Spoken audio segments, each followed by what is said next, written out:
Hello everybody, my name is Attila Taner and this is my brand new channel, Next Talk. I hope you will enjoy it. Since this is the very first recording, I just wanted to explain why am I creating this channel. Well, in 2016 I had all my investment was in mutual funds, my modest investment I should say, and I decided to move them out from there into owning individual stocks. But before doing so, I wanted to know which stocks to buy, which should be the next stock basically to own. I knew Apple, Tesla seemed like good stocks to own, but were they overpriced at the moment? I didn't know. At that time I was thinking of, Professor Balthasar. It's a cartoon from when I was a kid. People will go to him and whenever they had problems, he will think about the problem, press a big button on his big machine, and then out comes the answer. And I so wished we had access to that machine so we could learn which should be our next stock to buy.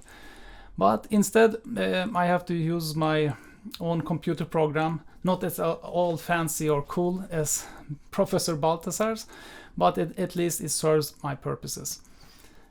So the computer program is given the quarterly results of the top companies that I'm looking for. I'm analyzing over hundreds of companies in the US and the Canadian market.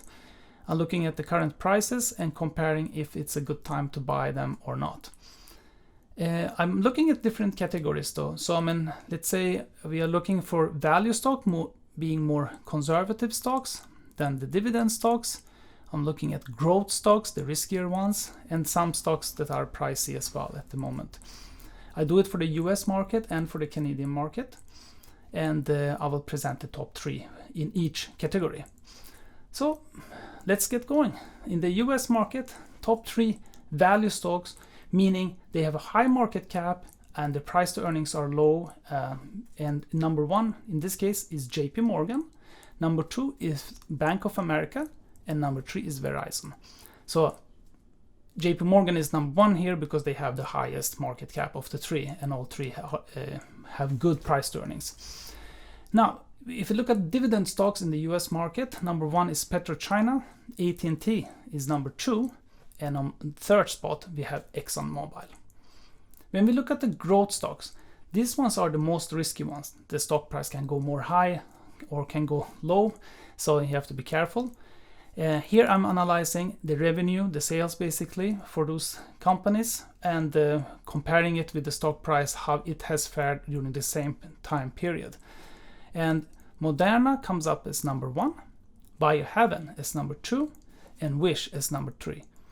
Moderna and Biohaven has high price to sales, so be a little bit careful with them.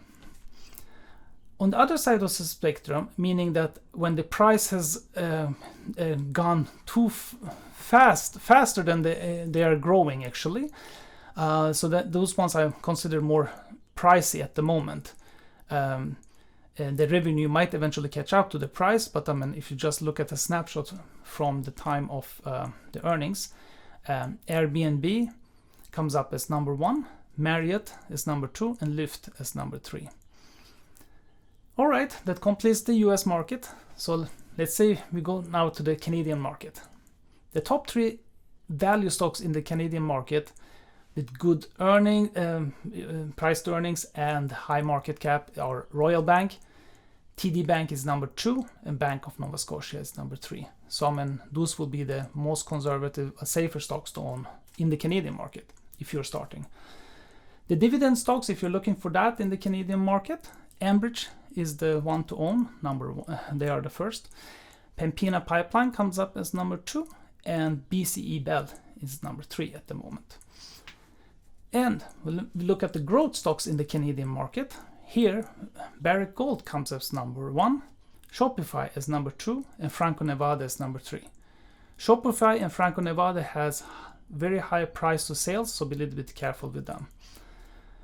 When we look at the growth stock, but a little bit pricier, again, the pricey ones, be a little bit careful. They are Lightspeed is number 1, Nuvei is number 2, and Brooksville Asset Management. All right, that completes our US and Canadian stock market analysis for this time.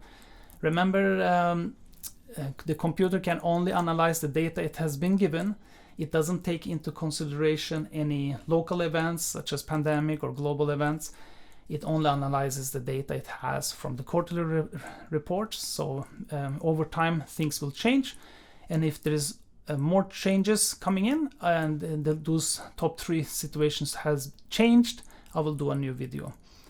Thank you for watching, and bye bye.